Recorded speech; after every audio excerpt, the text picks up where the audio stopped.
Et notre invité ce soir à 18h20, il a quitté le journalisme pour s'engager dans les rangs du Rassemblement national. Il est aujourd'hui candidat tête de liste à Paris pour les régionales en Ile-de-France, derrière Jordan Bardella. Bonsoir Philippe Ballard. Bonsoir Julien Bugier. Merci d'être avec nous en direct d'Europe Soir. En un mot, pourquoi faut-il voter pour vous ? Parce que nous mettons la sécurité en priorité. C'est le choix de la sécurité, c'est le slogan de Jordan Bardella. On aura l'occasion d'en parler, je pense, dans quelques instants, mais on s'intéresse également à nos jeunes. On veut décongestionner Paris, on veut aider à la relocalisation, accorder la priorité pour les marchés publics à nos PME, TPE et développer le localisme. Alors, je vous pose la question parce que c'est vrai que dans votre programme, c'est plein feu sur la sécurité. D'ailleurs, c'est affiché en grand sur les affiches de Jordan Bardella. La sécurité qui n'est d'ailleurs pas, je le dis en passant, une compétence de la région, sauf dans les transports. Donc vous dites, notre proposition, c'est 2 agents de sécurité armés dans les gares, partout en Ile-de-France. Alors, on va rentrer dans le détail de cette mesure. D'abord, combien ça coûte ? 80 millions d'euros. 80 millions d'euros qui correspondent à... 80 millions d'euros, c'est le déploiement de 2 agents armés par gare. La première année, on recrutera 1000 agents. On commencera à les déployer sur les 250 gares du RER, celles qui sont les plus éloignées de la capitale. Il faut quand même avoir présent 2 chiffres à l'esprit. 41% des personnes interrogées par un observatoire qui est lié au conseil régional. Donc c'est pas un chiffre que l'on sort. On peur. Les franciliennes et les franciliens ont peur dans les transports en commun et le tiers des vols et des actes de délinquance dans la région Île-de-France ont lieu dans les transports en commun. Philippe Ballard, c'est pour ça qu'on met le paquet. 2 personnes en permanence 7 jours sur 7. J'ai fait le calcul, armé, c'est plus de 10 au total pour faire tourner les agents entre les congés, les RTT, les arrêts maladie. Il y a 950 gares en Île-de-France, ça fait donc près de 10 000 agents. Où est-ce qu'on les trouve ? C'est un peu moins. Il y a 800 gares à peu près. 8500 agents. 800 gares à peu près. C'est 2 agents, donc effectivement, il en faut, quand on compte déjà, ils vont pas faire 18 heures par jour. Donc on met 2 équipes, on va les déployer intelligemment. C'est-à-dire que je vous parlais des 1000 agents recrutés. La première année, on va regarder la carte criminogène, là où il y a le plus d'agressions. C'est dans la première année, non. C'est les 250 gares du RER, c'est-à-dire celles qui se trouvent dans les zones parfois les plus sensibles, les zones gendarmerie où les forces de l'ordre mettent plus de temps à intervenir. Que 2 agents armés dans les gares où c'est très compliqué, où il y a beaucoup de violence, c'est suffisant. 2 agents, c'est suffisant. Oui, et je vais vous dire pourquoi.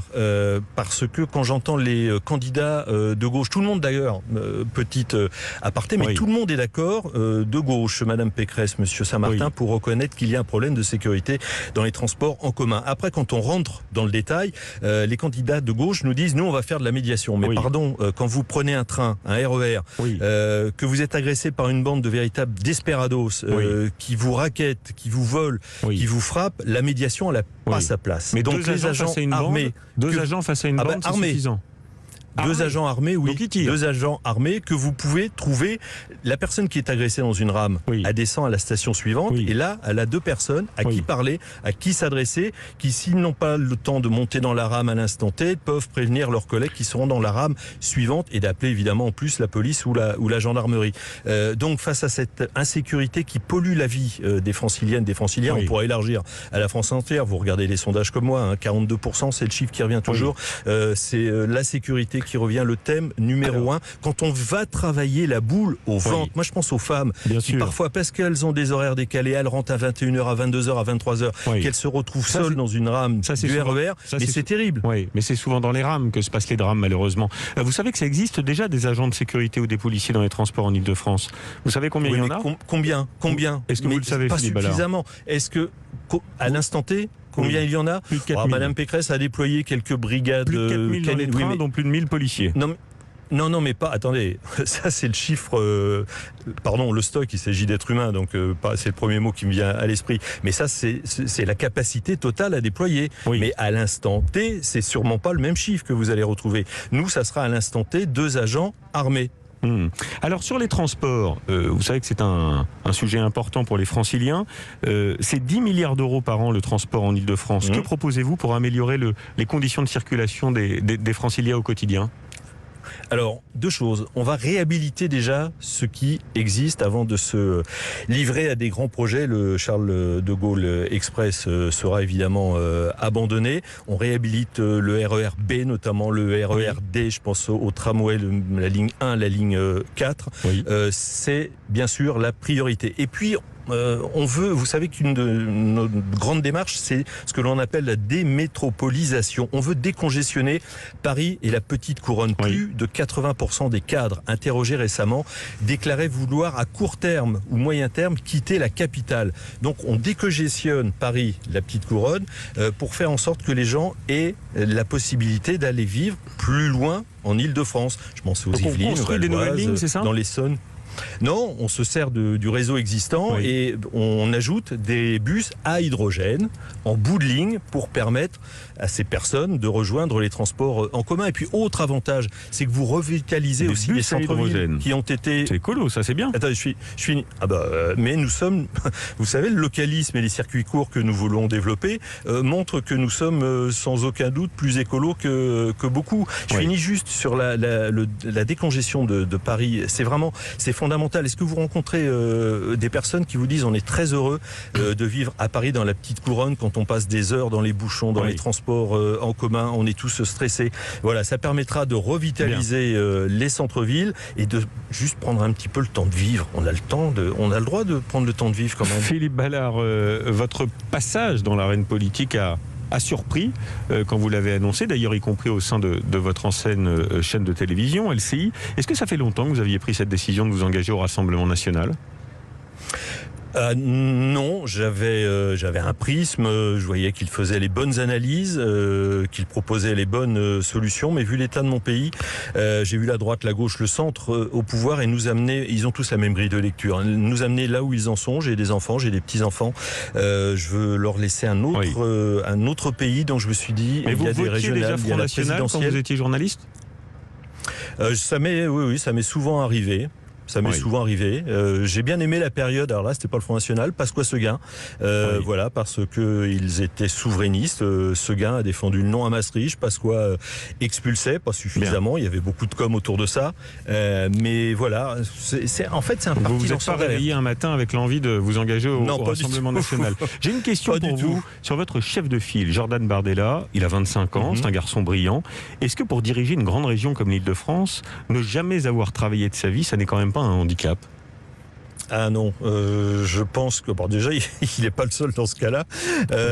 Et Jordan Bardella, moi j'avoue, alors c'est un souvenir qui remonte à 2017. J'animais une émission politique et il était face à trois autres personnes politiques, des députés, LFI, etc., etc. Et il les a, pardon pour l'expression, mais explosés. Et après l'émission qui durait 1 heure, non mais les punchlines, c'est bien. On a parlé l'expérience de l'entreprise, l'expérience, comme dit Chevènement, du peuple de France. C'est important ça aussi. Ah bah ça, je pense que l'expérience du peuple de France, on l'a. Et puis attendez, président de région, après il y a quand même une administration, il y a des services généraux. Le politique prend les grandes décisions stratégiques et après elles sont mises en musique par les services généraux, par les fonctionnaires qui travaillent pour la région et par les élus, évidemment. Poser une dernière question, Philippe Ballard. Ce soir, c'est l'entrée en lice de la France, évidemment, contre l'Allemagne, dont les joueurs vont poser un genou à terre pour manifester leur soutien à la lutte antiraciste. Vous les soutenez ce soir, sportivement, les Bleus ? Alors il y a deux questions là dans votre question. Ah non, il y en a qu'une. Alors si je les soutiens, oui, vous savez, moi je fais partie d'une génération qui a connu le France-Allemagne de Séville en 1982. Oui. Je pense que ça nous a, quand on aime le foot, ça nous a traumatisé à vie et j'ai été journaliste sportif. Donc oui, je serai évidemment à fond derrière l'équipe de France. Le genou à terre, j'écoutais Thierry Mariani sur Europe ce matin avec Sonia Mabrouk qui a dit regretter ce geste. Moi aussi je le regrette. C'est un geste qui a été commis aux États-Unis. On a tous ces images en tête qui sont absolument horribles, le cadre épouvantables. Des États-Unis aujourd'hui tout de même. La lutte antiraciste. Non, mais justement, c'est là où je mets non, mais évidemment, il faut combattre le racisme, évidemment, et tous les racismes. Je dis bien tous les racismes.